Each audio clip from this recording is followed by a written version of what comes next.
Thank you so much for joining us. We're really excited to share with you about the findings from our first annual CivicSpace survey conducted in Chicago, in Cook County. I am Megan Dugan-Adele, and I am joined by my colleague. Hello, everyone. My name is Vanessa Rangel, also with New America Chicago. Next slide.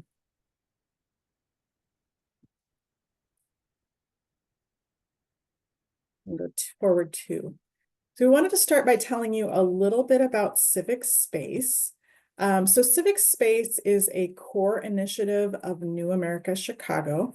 And our goal at CivicSpace is really just to make sure that government programs are working better for low to middle income families in particular, by really engaging with community members at every stage of the public policy process. It's a policy innovation hub that really works closely with local community members to design better government programs and policies, really focused on helping individuals and families support themselves and build a secure financial future. So this includes our work on income supports and benefits for the future of work, which includes quite a bit of work around tax credits and making sure lower income families can access those. Around equitable lending products to replace predatory high interest lending products, around affordable home ownership, as well as fair access to technology that really helps people build their wealth and support their families.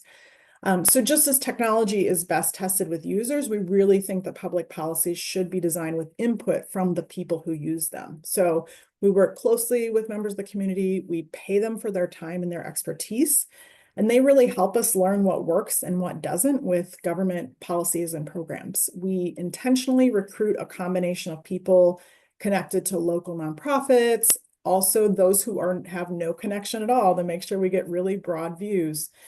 We also intentionally try to find people with different political views and find people from all different racial and ethnic groups.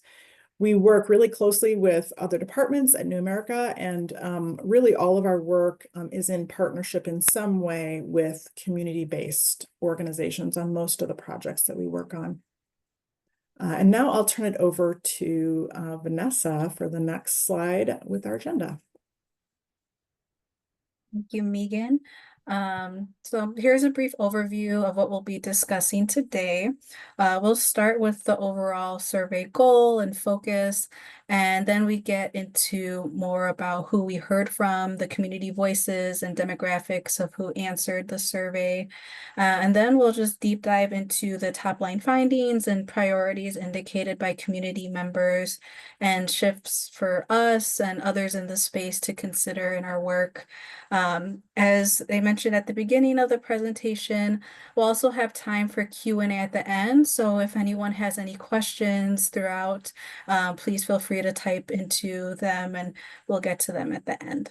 So next slide. And so our goal for the survey, the CivicSpace survey is really the first survey of its kind that we've done compared to previous work.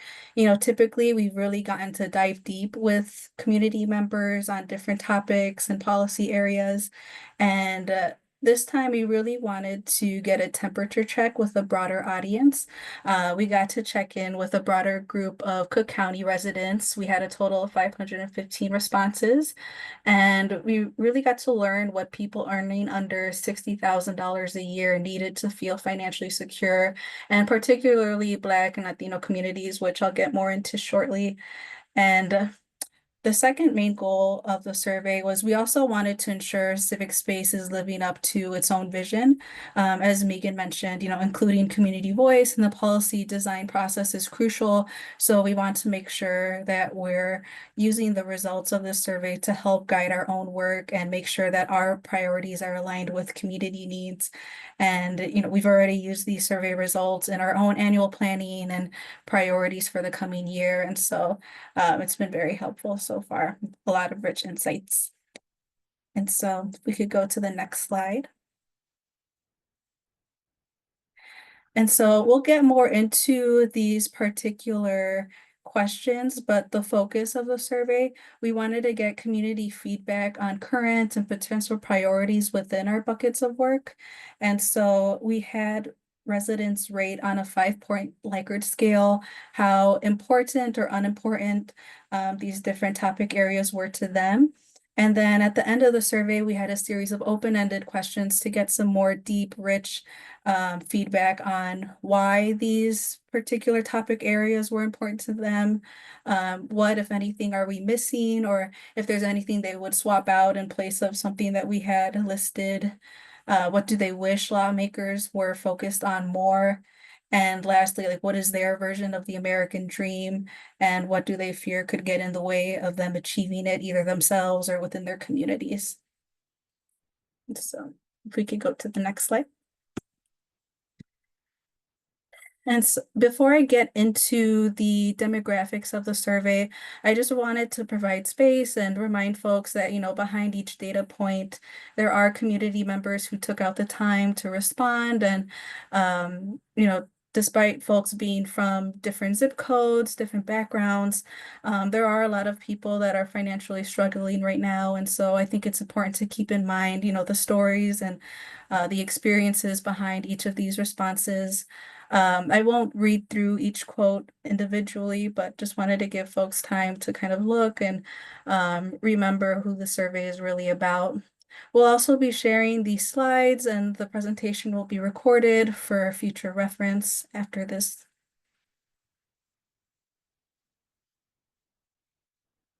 So if you could go to the first demographic slide. And so as I mentioned, our survey focused on Cook County households earning just under 60,000 per year. We had a total of 515 responses. The income levels included a mix of races and ethnicities, which were pretty evenly spread out, with the exception of those earning under $5,000 a year, where Black and Latina residents were overrepresented. Around half of our respondents are in the tax non-filer range. And in this case, that's estimating those that are earning between 0 to just under 30,000 per year for those working in the tax space. You might find that particularly interesting. Next slide. And so we wanted to recruit a mix of race and ethnicity, but we did oversample for Black and Latino residents given our current focus on the racial and ethnic wealth gap. And this is how it fell.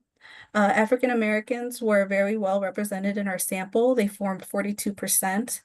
White respondents followed at 27% of our sample, and then Latinas at 25%. There were a small number of Asian American, Native American, and biracial respondents. And so in, the upcoming slides, we have refrained from making any statistical conclusions based on their race and ethnicity, just because there weren't enough responses to do so. We can go next. And so in terms of age, we did manage to get a fair mix of ages. Our sample did skew a tad younger, with 44% under the age of 35. The Latina segment of the sample skewed younger compared to other groups, with 70% under 35. Black respondents were more spread out over age groups, but were slightly younger than the overall sample, with about 48% under 35 years of age or younger. White respondents tended to skew older, with 35% over the age of 65. And there were single digits of Latinas and Black people in the 65 plus age category, so there is less representation in older populations. And in terms of gender identity, our youngest category, 18 to 24, skewed female at about 61%, and our oldest category of 65 plus skewed male at about 58%. We could go to the next slide.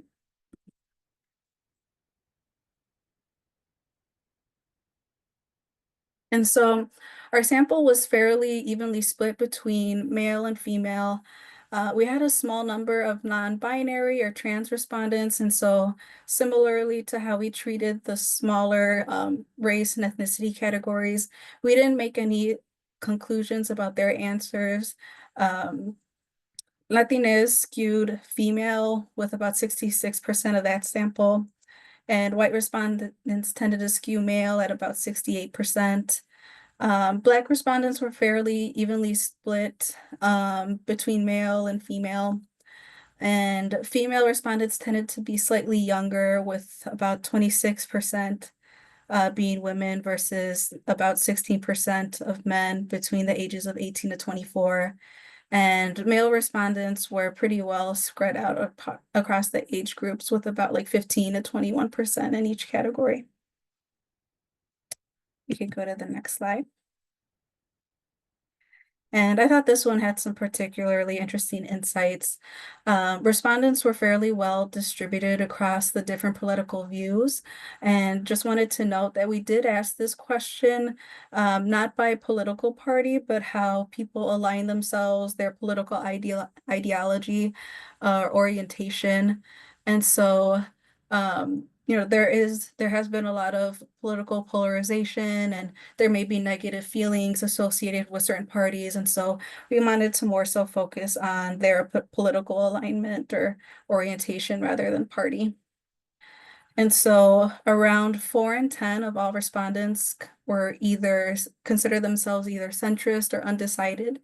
Interestingly enough, like nationally, around 44% of Americans consider themselves independent. So this kind of aligns with that finding.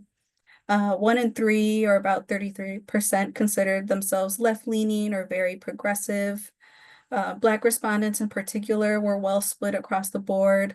Overall, just over 29% of Black respondents were right-leaning or very conservative. 33.6% consider themselves left-leaning or very progressive. And then about 37% were centrist or undecided.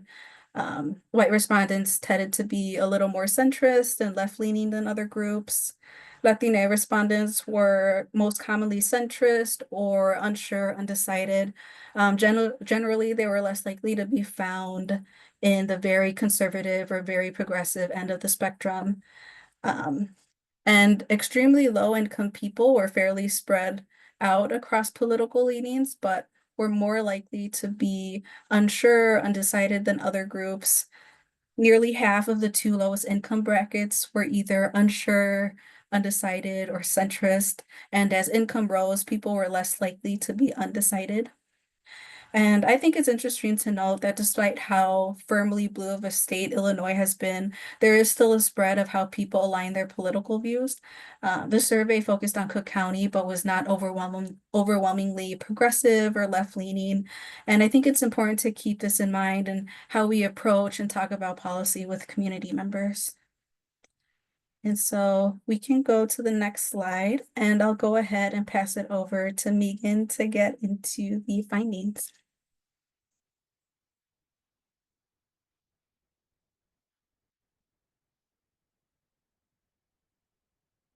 You're on mute, Megan. Thank you so much. We were surprised to find that there was considerable agreement on some topic areas across both political views and racial ethnic ties. One of the things that we found that we were very thankful for and very pleasantly surprised by was that there was really overwhelming agreement on the 5 key topic areas that we tend to work in. When we ask people in an open-ended question, which of these, if these 5 buckets we asked them about were really the right ones to focus on, the majority of people said yes. There were a couple issues that were fairly common across racial and ethnic groups. So we really looked at that because we knew that we did have a larger number of African Americans. So we wanted to see how answers varied by race to make sure that one group wasn't skewing over the other. And we found that even though there was a larger group of African Americans, the top issues were fairly common across all racial and ethnic groups. So the top 3 priorities were the priorities across all the groups. There was one difference, which was that Caucasian respondents had 2 tech access issues that were higher for them that didn't come into the top group for Black and Latin residents, and those were around access to a computer and a smartphone, and those were very important, statistically significantly for whites. There were generally more topics that were very important and statistically significant to African Americans, while answers were really more across the board for Latin respondents, and there were fewer that showed statistically significant differences for Latin respondents. In terms of agreement across political views, we found that there were a couple of topics that were really similar at completely opposite ends of the political spectrum. So we were really surprised to see quite a bit of agreement. And there were some cases where there was almost the same importance to people who were very conservative and very progressive. In other cases, there were differences in terms of what was very important to people, but similar numbers on what was very important and important when those two were combined. Next slide. When we look at the groupings of the issue areas that we have worked on or been interested in working on in Chicago, we see a few patterns. So generally topics related to benefits, access, and good jobs ranked fairly highly across the board. We were really surprised by how popular some access to technology questions were, and it's causing us to really think about how we work in that space. This is a major area of work for New America more broadly, but it's been more aspirational in our work in Chicago. And so we were very surprised to find that protection from online fraud was the most important issue across all the issues, across multiple, really all demographics. We were interested to see that affordable lending products and tax credit issues generally ranked lower, and those are two big areas that we've done some work in. But various ways of getting help buying a home or getting help paying for housing ranked higher than some of these areas, and possibly just because of how expensive the market is in Chicago. While one thing to know, as I mentioned, we've done a lot of work around tax credits. While tax credits didn't rate as highly as other topics overall, a simple way to file taxes was particularly important to respondents. It was in the top 5 overall. And so, and it was particularly important to people in that kind of non-filer range where people don't have to file taxes because they don't earn enough, but they can if they want to. It was even more important to that next income level. Next slide. In terms of our open answers, and this is really the trillion-dollar question, right? We let people write in answers about what they wished lawmakers were paying more attention to. There wasn't 1 or 2 answers that the majority of people said, but what we did see was that the most common issues that people did bring up were issues around inflation, housing costs, and high taxes, although none of these were mentioned by a majority.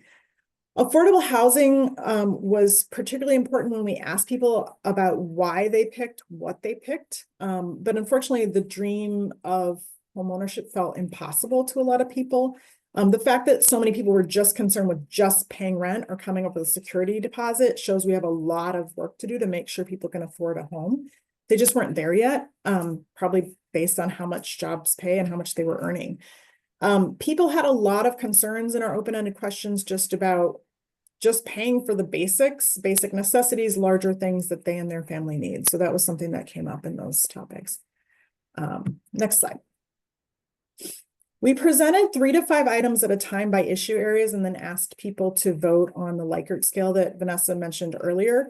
People didn't need to rank or order items. They could just say how important each was to them. And in the 5 issue areas that we work on or plan to work on, these were the top issues across all respondents.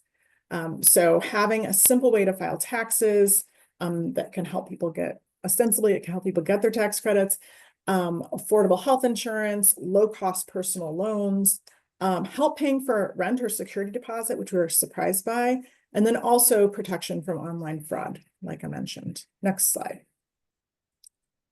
At least 3 of the top 7 items were related to what might be considered good jobs. So access to good jobs, affordable health insurance, and a retirement account. And these were people's top choices overall. And now I'll hand it over to.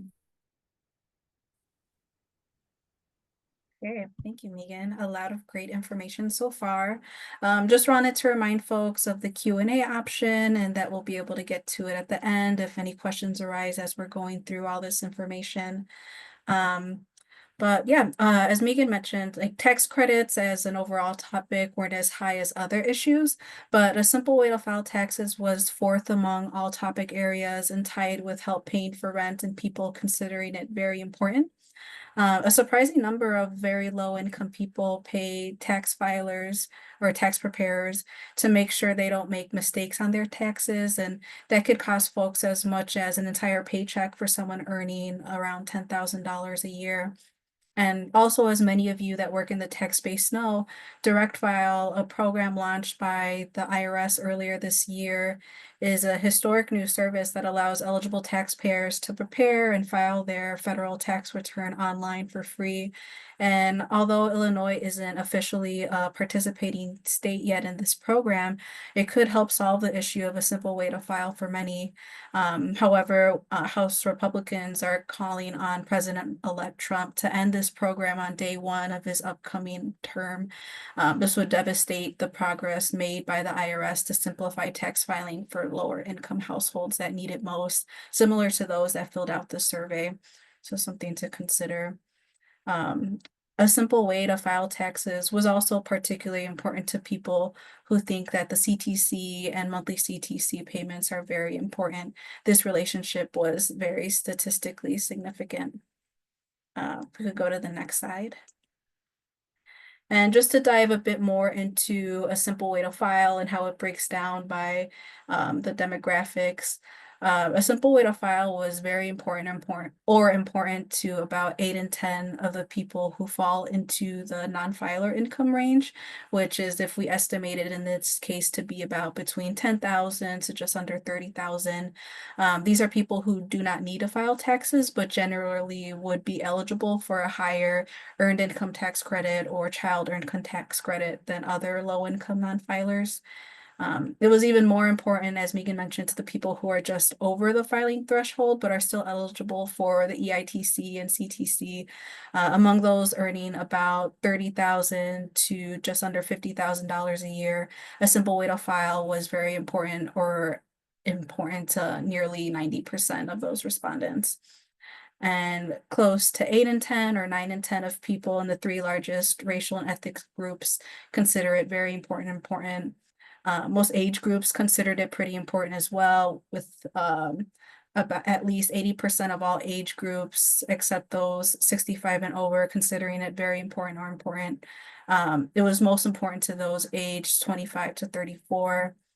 And a simple way to file was very important, or important to about 77 to 86% of all political orientations.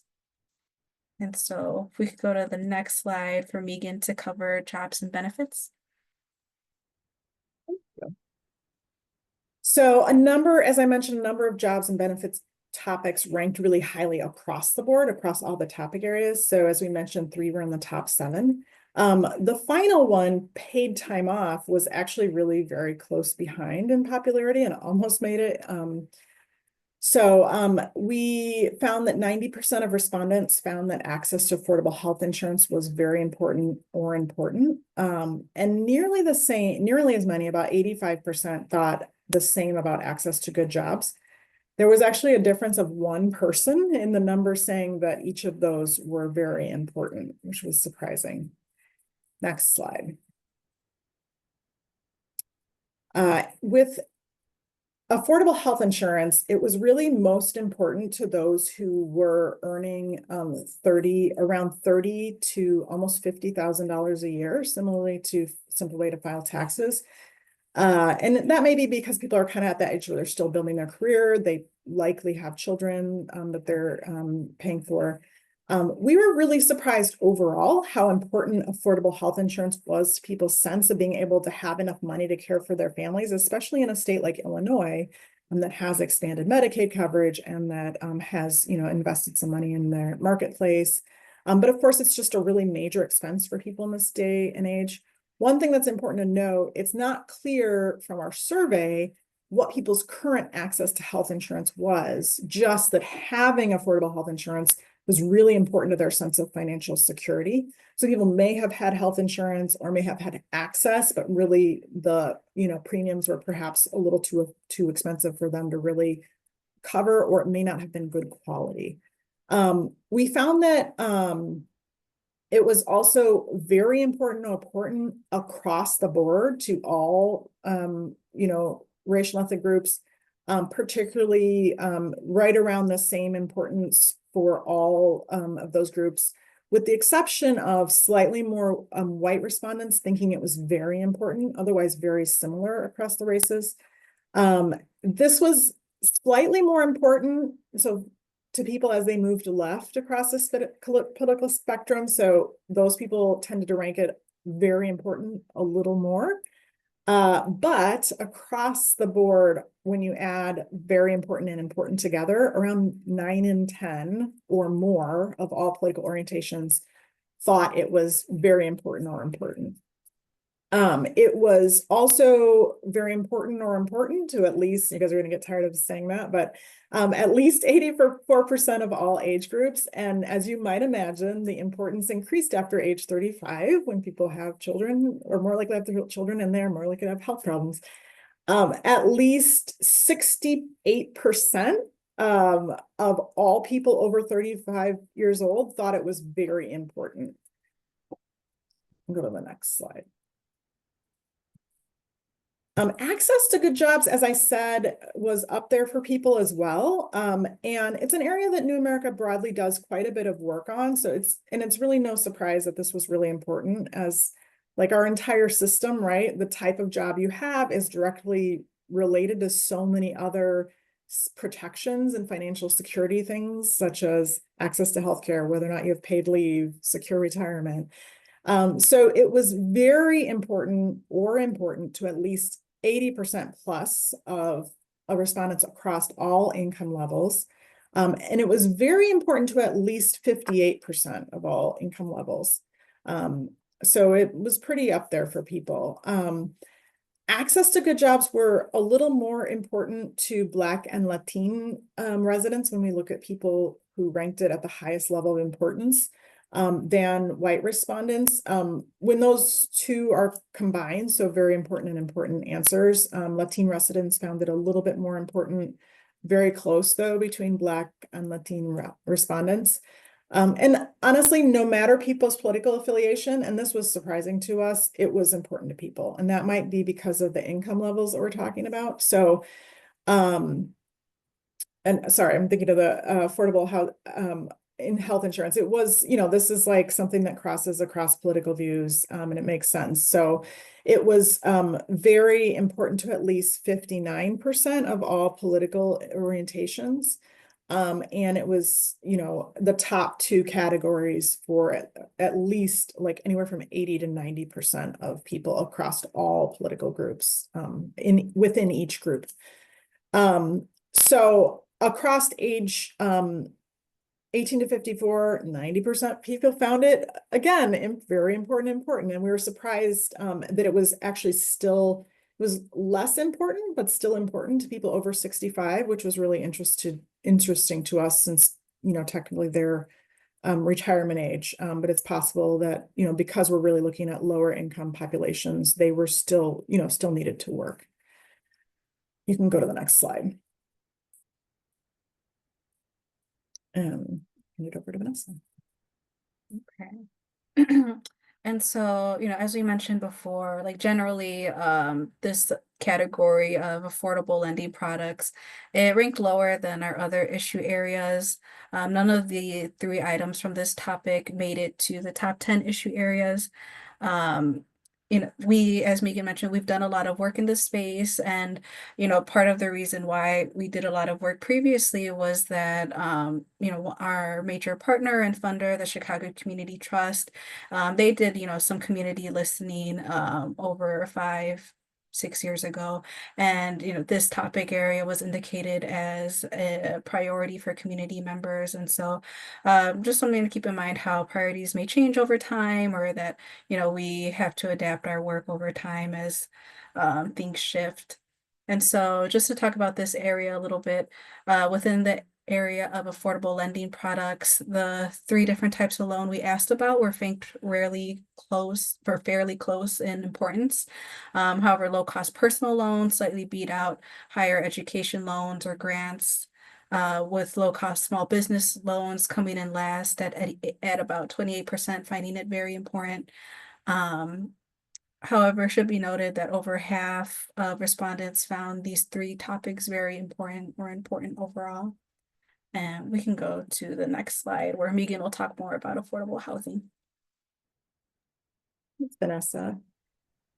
So we have focused some of our attention on specifically on access to affordable housing, home ownership, since that is such an important aspect of wealth building and financial security in American society. So as you all probably know, many people's wealth is really tied up in their homes, but we see gaps in both home ownership and in home value for people of color. And so for that reason, we've actually done quite a bit of work with our colleagues on the Future of Land and Housing team at New America to do some work in this space in Chicago. And so we asked about several home ownership topics and threw in one around housing affordability. And we found that overall these topics were pretty important to people across the board. However, just paying rent or finding money for a security deposit was more top of mind for respondents. A low-cost starter home came in second, followed closely by down payment assistance, and then financial help fixing up a home, and finally financial help getting a mortgage. However, when very important and important answers are combined, these differences reduce significantly. So this was, generally, these topics were really similarly important to about 70% of respondents. Just that paying for rent and a security deposit came first. You can go to the next slide. So about 3/4 of all income groups considered paying rent and or a security deposit very important or important to them. Help paying for rent or security deposit tended to be a little more important for Black and Latina respondents than white respondents. And Black respondents found it the most important. So 85% of them, and this was statistically significant, found it very important or important. 75% of Latins, 66% of whites. White respondents were also most likely consider it not important at all. That was around 14%, and that was again statistically significant at the highest level. That may be due to differences in homeownership and among these groups of people. One interesting fact was that there was some similar importance on opposite ends of the political spectrum. So about the same percentage that considered themselves very progressive, 61%, or very conservative, 60% and 61%, both thought that paying for rent or help paying for rent or security deposit was very important, which we were surprised by.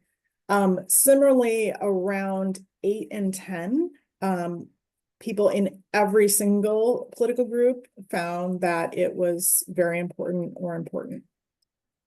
We can go to the next slide and I'll turn it over to Vanessa. Thank you. And so, as we've mentioned before, technology issues were also important overall, with protection from online fraud a top priority for respondents in our rating and even open response questions. About 90% of respondents considered it very important or important. Protection from online fraud also slightly beat out affordable health insurance and access to good jobs when very important answers are considered by a slim difference of 4 percentage points. However, when important responses are added, protection from online fraud slightly lagged behind affordable health insurance. So just something to note. And, while we can't draw specific conclusions based off the survey responses, we believe like this may be due to, while there are many new ways to commit fraud online because of how many things we do now online, there are a few protections and little recourse for people who are the victims of online fraud and identity theft.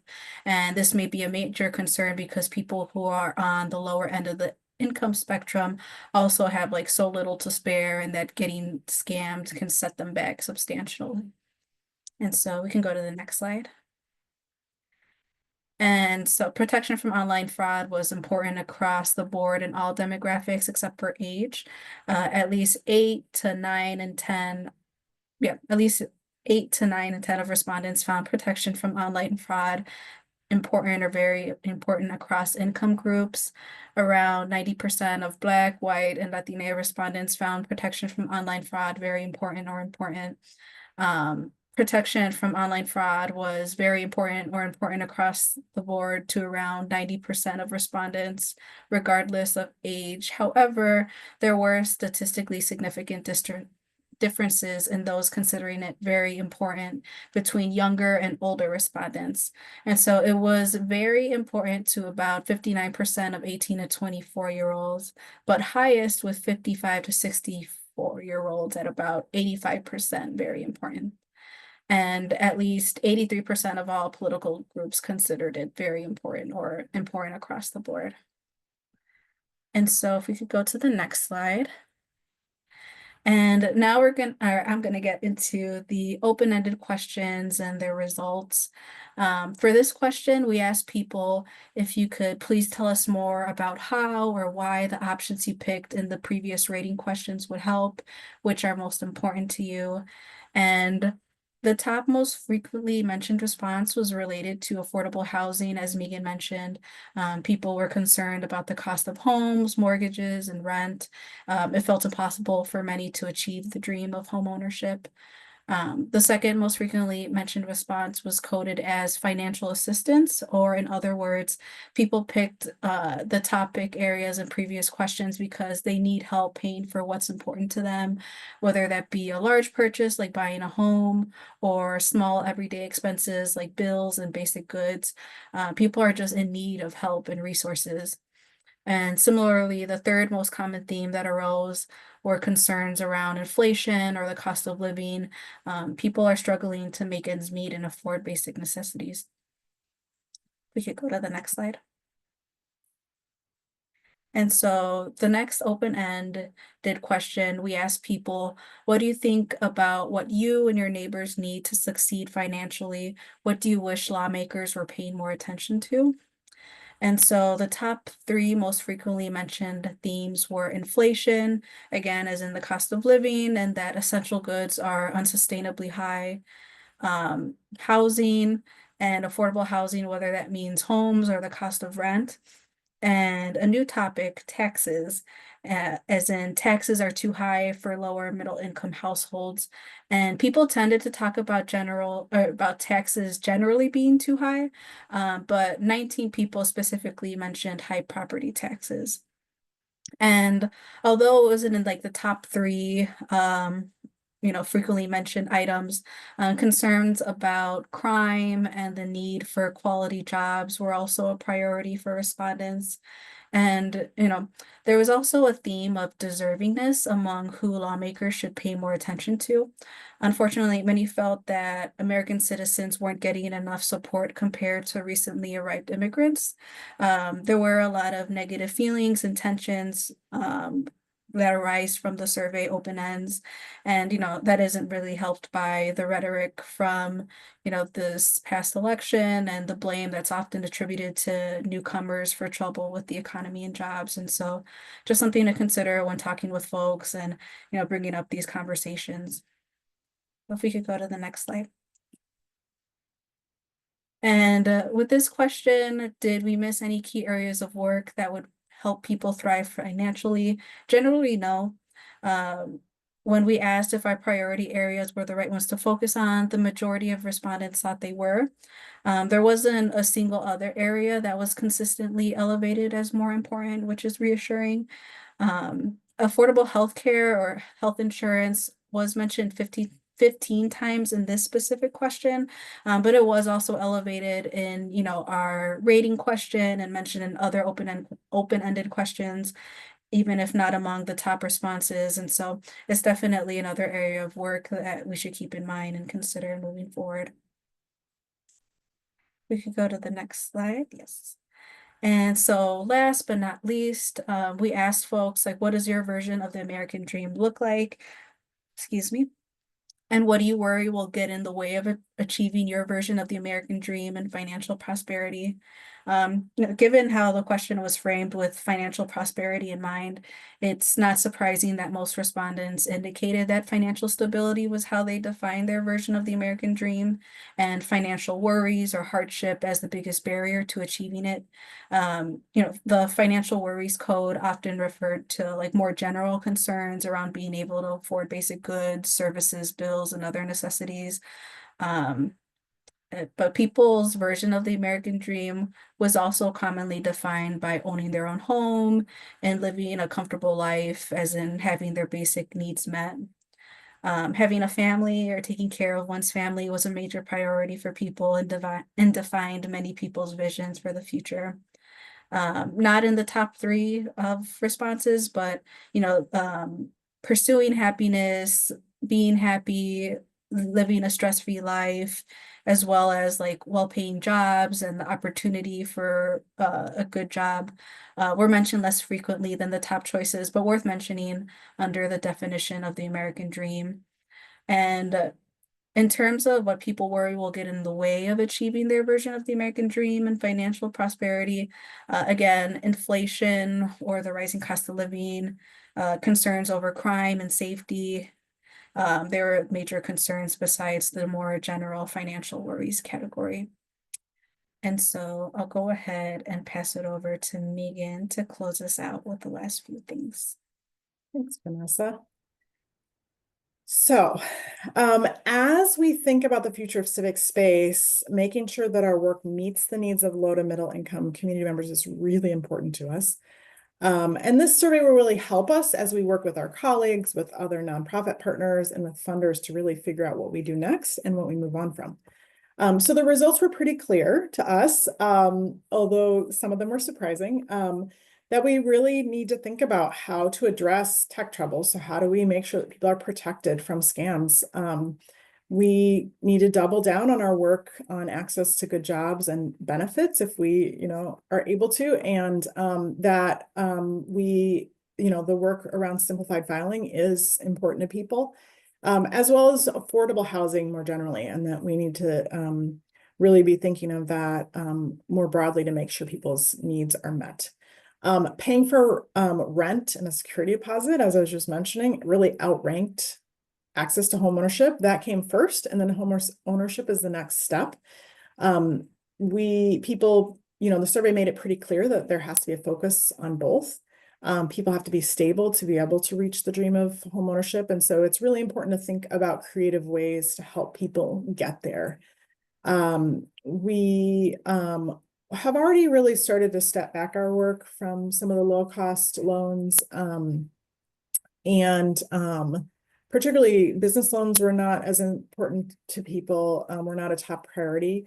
But I think it's still important to note that those were still important to about 7 in 10 Black and Latina respondents. So those people still said it was very important or important. And so it's still something that people are thinking about. Next slide. So some of the areas we just really need more information, honestly, to understand what people need the most and what our biggest value add is. And so that's something we'll be thinking about. How do we engage with the community to understand better what they need? So, for example, with protection from online fraud and access to basic tech, New America has extensive expertise in technology and equitable access to technology. But historically, we really haven't had the local funder support to do that work in Chicago. So getting this response from the community will really help increase that urgency and start to think about what this could look like. We've shared these results with our colleagues at the Open Technology Institute at New America, and we'll be really exploring how to bring that knowledge and capacity to bear for Chicagoans in the Midwest. Affordable health insurance and healthcare is not something we have worked on in the past at New America Chicago, but it does currently fit into some of our work with the Workers Lab around updating policies to help more gig workers support their families and build financial security.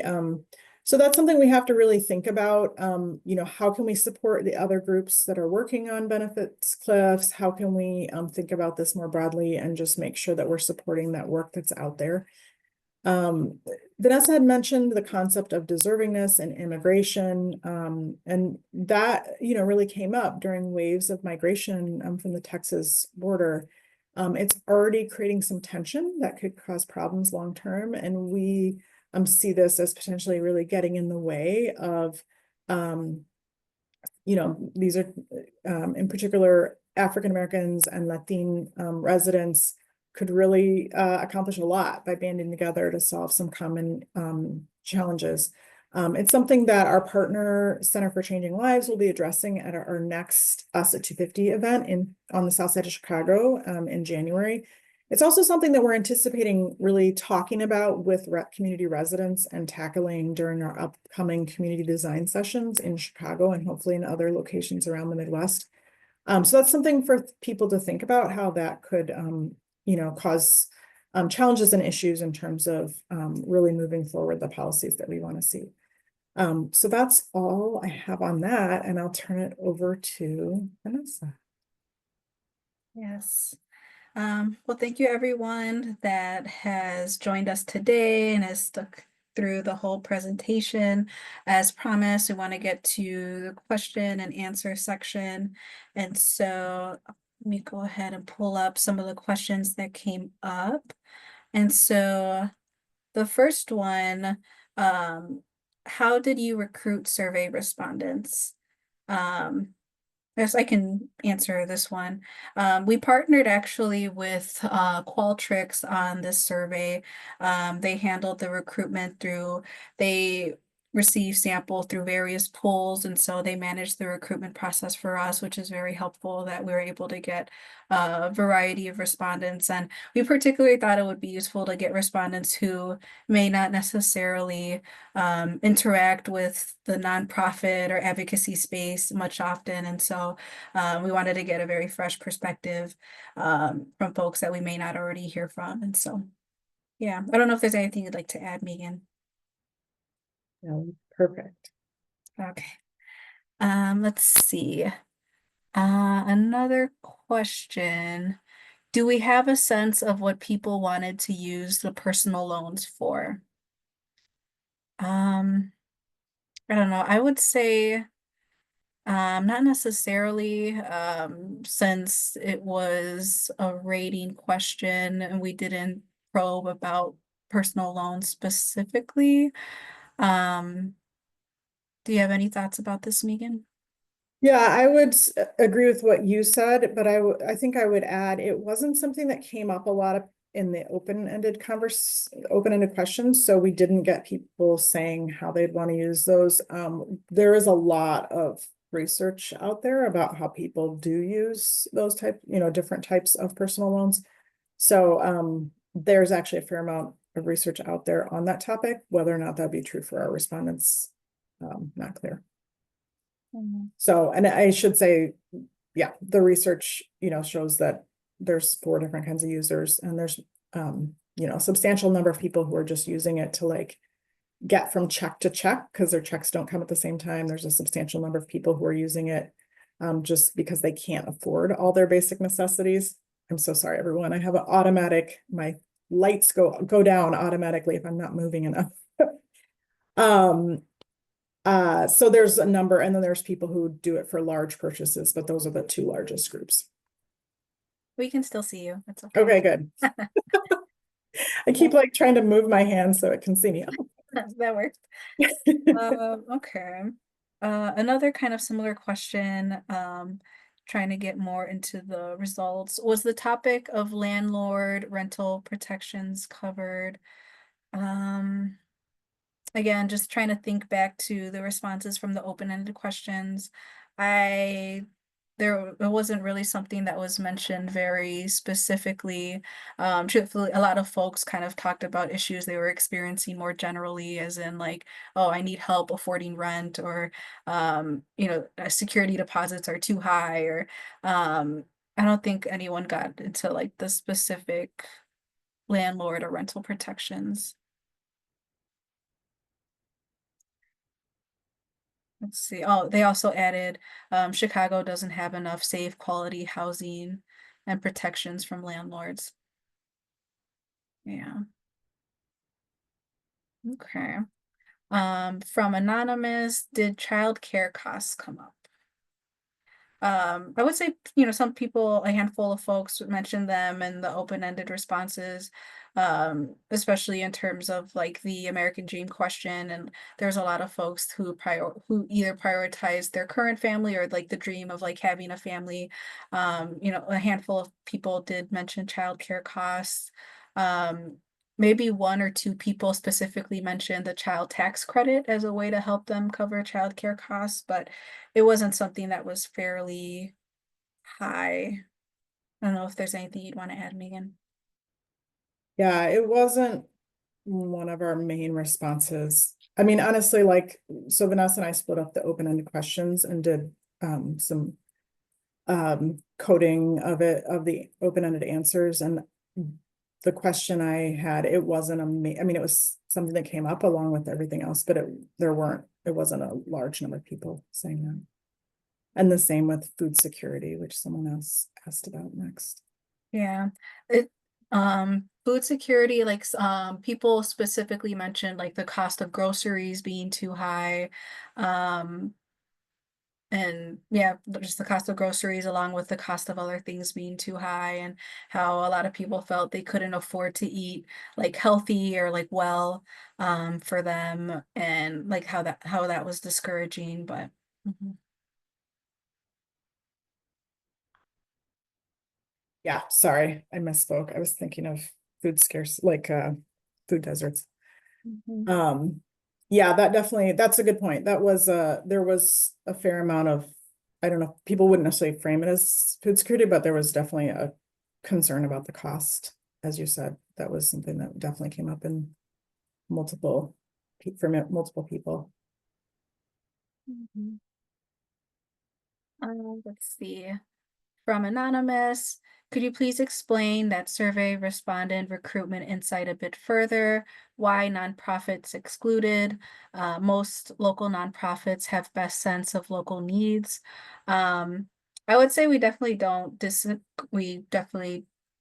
disagree with that. Um, our viewpoint was more so just that like we wanted to get kind of like, at least from our, because we have a panel of like community members who have already like signed up and wanted to be a part of CivicSpace and contribute to our research projects. And so I know for us, we wanted to get some insights from like a fresh set of people who may not be biased by our work or the work that our partners do. But yeah, I agree that most local nonprofits have a best sense of local needs, but we wanted to go directly through like community members for this particular study. Um, I don't know if Megan, if there's anything else you'd want to add to that. Yeah, I would love to add something. So, we've both worked at many local nonprofits and we love working with our local, like as many local partners as we can. But there's some people who are never going to go to a nonprofit for help. So I think that's part of our point is we were not trying to leave out nonprofits. We were just trying to get as wide of a group of people as possible. So we weren't there was not an intention to leave out nonprofits, and that wasn't our goal. It was just really getting as broad a group of Cook County residents as possible who may not go through those channels. Okay. I'll wait a few moments to see if anyone else wants to type in a question. But that's everything that's currently listed now. But again, in the meantime, thank you everyone for joining us today. This session was recorded, so this recording will be available on YouTube and on the event page in a few days. We'll also likely be sharing, the slide deck with everyone who RSVP'd and or attended, as well as the recording. We definitely want to make sure these results are available to you all, our trusted partners, and that community residents' insights are being amplified to everyone doing such good and important work. And so, yeah. Oh, there's something being typed in as I speak. Okay, thank you for hosting this and sharing your findings. Can you share disaggregated data? What do you think, Megan? The question is how. I guess I mean, it's a lot of data. And so, yeah, so we'd have to, we have another partner we were hoping to share it with, and we're trying to figure out how exactly to share it. So if we can figure out a way to do that readily, we will. Yeah, your Feel response free to says, email us. Yeah. yeah, I was about to say that. I'm like, your response says anonymous, but you can definitely reach out to us and we can figure out a way. My email is Rangel, my last name, Rangel @newamerica.org. Similarly, Megan's is Adele @newamerica.org. And so definitely happy to have conversations, answer additional questions for people as they come up. Um, but yeah. Um, we're right at time up just about, so you all will get 3 minutes back. But but thank you so much for joining us. And yeah, Megan, if there's anything else you'd like to say. Well, thank you. It's been, yeah, we're happy to help and share whatever we can with people. Thanks for joining us.